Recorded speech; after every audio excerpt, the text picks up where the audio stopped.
As a guest, اور مجھے بہت مزہ آ رہا ہے, اچھا لگ رہا ہے. اور میں چاہتی ہوں کہ میرے ناظرین جو ہیں جو دیکھتے رہیں وہ ہمیں عید میں بھی ہمیں دیکھیں, اور ہم ان سے, کیونکہ ہم انہیں دیکھ نہیں سکتے لیکن ہمارے نظروں کے سامنے وہ لوگ ہیں, اور ہمیں پتہ ہے کہ وہ کس طرح سے عید منا رہے ہوں گے اپنے گھروں میں, اپنے خاندان کے ساتھ, اپنے فیملی کے ساتھ, اپنے بزرگوں کے ساتھ کس طرح انجوائے کر رہے ہوں گے. اور خاص طور پہ جب ہم عید میں یہاں ہوتے ہیں, اپنے ملک سے دور ہوتے ہیں فاروق بھائی, تو اپنے ملک کی ہمیں بڑی یاد آتی ہے. اور خاص طور میرا یہ جذبہ, بٹ میرے نقشے میں سارے وہی پاکستان کا منظر, وہی جیسے کہتے ہیں منہ کی بات چھیلی. ایک ہوتا ہے, ایک جملہ کہا جاتا ہے کہ روایتی جوش و خروش کے ساتھ عید گزار ہے. اب میں اپنی روایتی اداسی کے ساتھ عید گزار رہا ہوں. میری ہمیشہ جو عید کے دن جو اداسی ہوتی ہے ہمیشہ جو پاکستان کی یاد, لیکن ہمارے ان بھائی کو اداسی نہیں ہوئی ہے. ان کو پورے کراچی والا ماحول ملا ہے. کون سا روزہ تھا جب آپ کا موبائل چھینا یہاں پہ, ذرا بتائیں ہمارے ناظرین کو. جیسے آپ کا ایک تھا نا کہ آپ کو بریانی کھانے کراچی نہیں جانا پڑے گا, ان کو موبائل چھنوانے کے لیے کراچی نہیں جانا پڑے گا. مزہ آ گیا, لگا گرو مندر پہ کھڑے ہیں. اچھا 22 رمضان جولائی کی 22 تھی تو 24 ہوئی نا, 2 دن کا فرق چل رہا تھا. تو ایک بھائی آئے, مطلب جب میں نے پولیس رپورٹ کرائی تو انہوں نے پوچھا کہ کون تھے. ٹھیک ہے. میں نے کہا میں آپ کو کیا بتاؤں, آپ کو معلوم ہے کالے سب کس شکل کے ہوتے ہیں. میں نے ان سے ایسے ہی کہہ دیا. میں نے کہا وہ منکی فیس تھے, میں کیا آپ کو اور کیا بتاؤں. ایک جھپٹا پڑا اور گیا موبائل, وہ ایسا لگا بالکل آپ کراچی میں کہیں کھڑے ہیں گرو مندر پہ. یادیں تازہ ہو گئی, مزہ آ گیا مطلب. اچھا ایک جیسے وہی بات کہ آپ خیریت سے رہیں. یہاں بھی ایسی لوگ ہیں. اچھا میں نے یہ سنا تھا کہ پٹائی شٹائی بھی آپ نے. اچھا اچھا چلیں وہ نہیں. کیوں آپ کیوں ایکسپیکٹ ہوئی ہے کہ پٹائی کا کوئی اقرار کرے, آدھا سے بچ گیا گھر میں پہنچ کے پٹائی ہوئی کہ کیوں آپ نے, یہ بات الگ ہے. اور اگر صاحبہ اگر ہوئی بھی ہوگی نا تو وہ یہاں پر نہیں بتائیں گے. بالکل صحیح. یہاں پٹائی ایسی نہیں ہے کہ آپ بچ کے آ جائیں. کرنا چاہیں گے تھوڑا ناظرین کو بتا دوں. جی ناظرین آپ کے سامنے ایک ٹیکسٹ نمبر آ رہا ہے اور تھوڑی دیر میں موبائل نمبر بھی آئے گا جس میں آپ ہمیں لائیو کالز, یہ لائیو کال نمبر آپ کے سامنے آیا. معذرت کے ساتھ ہم آپ کو اس جو ہمارے ریگولر نمبر ہیں ان کے اوپر ہم آپ کی کال نہیں لے پائیں گے, لیکن آپ کی جو اس میں شرکت ہے بہت اہم ہے, بہت ضروری ہے کہ اس میں آپ بھی شامل ہوں. اپنے مبارکباد کے پیغام اگر ناظرین تک بول کے پہنچانا چاہتے ہیں یا ریٹرن ہمیں ٹیکسٹ بھیجنا چاہتے ہیں تو آپ ہمیں یہ مبارکباد کا پیغام دے سکتے ہیں, اپنے دل کی کیفیت بتا سکتے ہیں.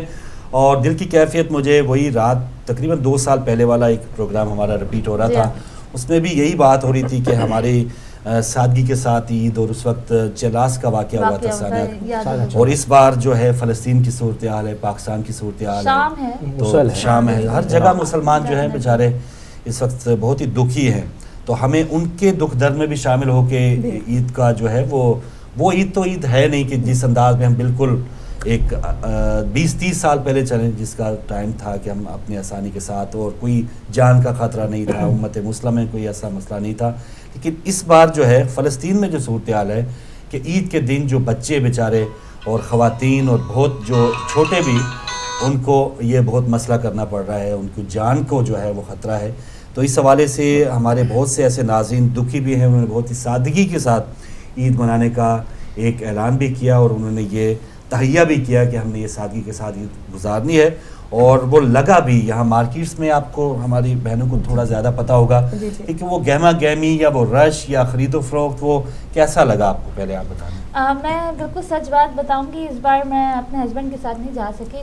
پلاننگ یہی تھی کہ چاند رات تھی مارکیٹ میں اور ہمیں جانا تھا, تو ہسبینڈ نے کہا شام میں چلیں گے. شام میں وہ آئے, روزہ کھولا, اپنی نماز پڑھی, کہنے کی طبیعت بڑی خراب ہے, سو گئے. تو میں جو ہے وہ چاند رات کو بازار ہی نہیں جا سکی. اس سے پہلے میں 1-8 دن پہلے گئی تھی اپنی حالانکہ عید کا تو 20ویں روزے سے شروع ہو جاتی تھی, لیکن فاروق بھائی جب تک میں چاند رات میں نہ جاؤں اپنے ہسبینڈ کے ساتھ, مجھے لگتا ہے عید نہیں ہے. تو وہ میں اس دفعہ نہیں جا سکی, تو میں تھوڑا ناراض بھی رہی. جب وہ صبح اٹھے تو میرا منہ بہت پھلا ہوا تھا کہ آپ مجھے لے کے نہیں گئے. کہ اللہ کی سب تو تم نے کر لی شاپنگ, تمہیں لینا کیا تھا. میں نے کہا بس آپ سو گئے, میری عید جو ہے وہ. لیکن آج بھی چاند رات تھا, کل بھی چاند رات تھی, اس سے پہلے بھی چاند رات تھی. چاند رات میں کوئی مسئلہ نہیں ہے, آپ کے بہت سہولت ہے چاند راتوں کی, عیدوں کی. تو کوئی بھی وہ لیٹ فیس کے ساتھ آپ کل والی عید میں شامل ہو سکتی ہیں. جو خیر بہرحال جنہوں نے کل عید منائی, ایک چینل پہ بہت اچھا ایک پروگرام چل رہا تھا کہ وہ بہت کافی وہ کہہ لیں ناراض تھے وہ لوگ کہ جنہوں نے کل عید منا لی اور بعد میں ایک بہت ہی ضعیف سی شہادت کے ساؤتھ افریقہ میں ایک چاند نظر آ گیا. اور اس حوالے سے بہرحال ہمیں اس آج فخر ہے ہدایت ٹی وی کے ناظرین کے طور پہ کہ ہم بالکل صحیح دن پہ عید منا رہے ہیں. لیکن مسلمانوں کے لیے میں سمجھتی ہوں یہ لمحہ فخریہ ہے. ہم بہت بڑی بڑی آوازیں بلند کرتے ہیں, بڑی بڑی ریلیاں نکال رہے ہیں فلسطین کے لیے, ایک چھوٹے سے پوائنٹ پر ہم ایک نہیں ہو سکتے. یہ ہماری بہت بڑی کمزوری ہے. ڈیفینیٹلی ہم سب کی, میں مسلمانوں کی بات کر رہی ہوں, کسی فقہ کی بات نہیں کر رہی, کسی اور کی بات نہیں کر رہی, کسی تقلید کی بات نہیں کری, کسی کی بات نہیں کری, میں صرف مسلمانوں کی بات کر رہی ہوں کہ یہ بہت بڑا لمحہ فکر ہے. جب ہم اس چھوٹے سے پوائنٹ پہ ایک نہیں ہو سکتے تو پھر فلسطین از سو فار, بہت دور ہے. اپنا اپنا ہو گیا نا, ہم نے بانٹ رکھا ہے اپنے آپ کو کہ فلسطین کا معاملہ ہے. خیر شیعان علی کے ہوتے ہوئے ہم تو ہر جو ظلم ہے اس پر بات بلند کرتے ہیں, لیکن کچھ لوگ ایسے ہیں کہ القدس ڈے کو بھی یوم غم کے طور پہ یا کسی اور نام کے, کہ بھائی یہ کیونکہ شیعوں کا دن ہے, شیعوں نے القدس ڈے شروع کیا تھا تو ہم نے وہ اس دن کے ساتھ احتجاج نہیں کرنا, گو کہ فلسطین کی حمایت کا اعلان کیا تھا. لیکن جب تک ہم یہ خانوں میں بٹے رہیں گے تو دشمن ہمیں اسی طرح مارتا رہے گا.